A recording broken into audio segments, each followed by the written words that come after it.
Fala pessoal, seguindo com a eletrostática, agora vamos estudar os condutores em equilíbrio eletrostático. Quando que um condutor está em equilíbrio eletrostático? Vamos lá. Para que um condutor esteja em equilíbrio eletrostático, é necessário que ele tenha um excesso de cargas. E essas cargas, devido a forças de repulsão, vão se distribuir na superfície do condutor. E a melhor maneira de analisar isso é pensando em um condutor esférico. Então veja, aqui eu tenho dois condutores, o azul tem um excesso de cargas positivas. Essas cargas elas têm a tendência aqui, ó, de se distribuir na superfície. Por quê? Um positivo repele o positivo, que repele o positivo, que repele o positivo. Todas as cargas positivas elas estão sofrendo repulsão. E a maior distância possível, o maior distanciamento é atingido quando elas estão na superfície.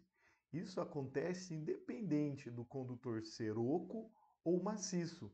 As cargas vão se distribuir na superfície. Continua, hein?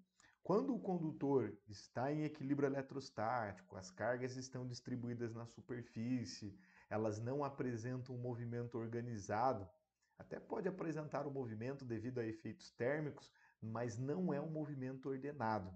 Quando acontecer isso, lá no interior do condutor, nós temos que o campo elétrico é zero e o potencial elétrico é constante. Então, lá dentro, campo elétrico zero. Lá dentro, o potencial tem sempre o mesmo valor. E uma aplicação disso vem com a blindagem eletrostática, que por vezes é chamada de gaiola de Faraday. O Michael Faraday, para explicar essa questão dos condutores em equilíbrio eletrostático, ele constrói uma gaiola em proporções humanas e ele coloca o seu pequeno filho lá dentro, uma criança.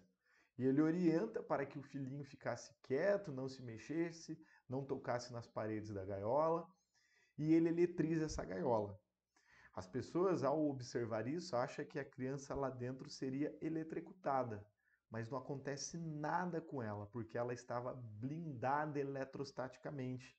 Lá dentro, o campo elétrico é zero e o potencial elétrico é constante.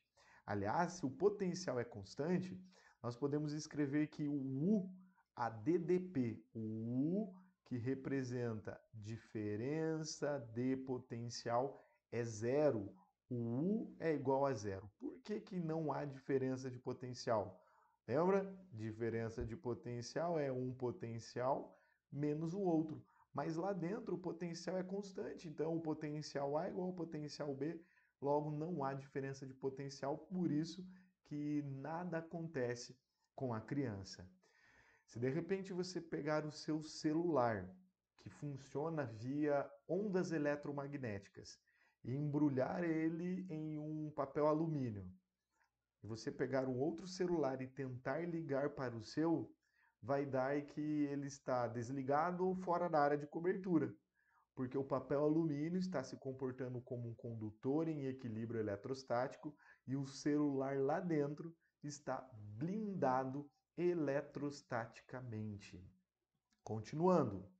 Então, lá dentro, o campo é zero, o campo elétrico é zero e o potencial elétrico constante. Então, vamos pensar só no campo elétrico. Depois a gente analisa o potencial.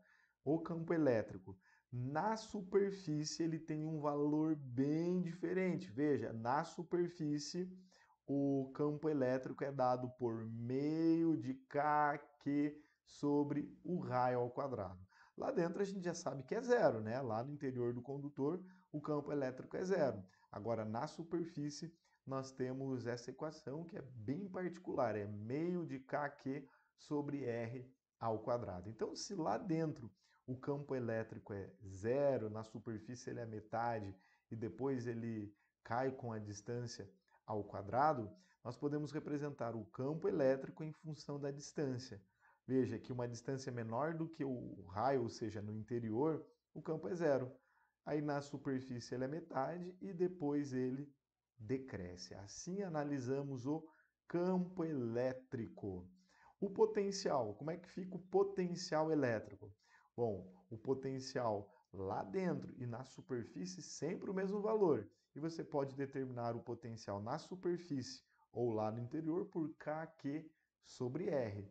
E depois é Kq sobre D. Nós trabalhamos muito com essa equação, né? Graficamente, o potencial em função da distância, veja, que para uma distância menor do que R, menor ou igual a R, constante, e depois ele decresce.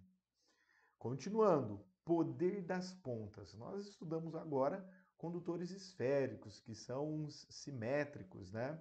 Tem uma superfície bem uniforme. Mas se encontrarmos um condutor pontiagudo, as cargas se concentram nas pontas. E nós chamamos isso de poder das pontas. Um exemplo para isso são os para-raios. O para-raio ele sempre está na maior altitude e ele é pontudo, para que ele possa efetivamente atrair o raio, as descargas atmosféricas. E o que o para-raio é? É uma ligação com a Terra para que a descarga tenha para onde fugir. Então, esse excesso de cargas que veio da atmosfera, ele vai então para a superfície, para o planeta. Repito, o para-raio é pontiagudo para atrair as cargas devido à teoria chamada de poder das pontas, e aí ele está conectando essas pontas à Terra, fazendo um aterramento. E para encerrar, nós temos a densidade superficial de cargas. Você sabe lá da hidrostática que densidade é a massa por volume, é a massa distribuída em um certo volume. Agora, a densidade superficial de cargas é a quantidade de cargas distribuída em uma certa superfície, em uma certa área. No sistema internacional, a densidade de cargas é dada em carga por unidade de área, que é o metro quadrado. Aplicando isso para um condutor esférico, a área de uma casca esférica é 4πr ao quadrado. Valeu, bons estudos e até a próxima!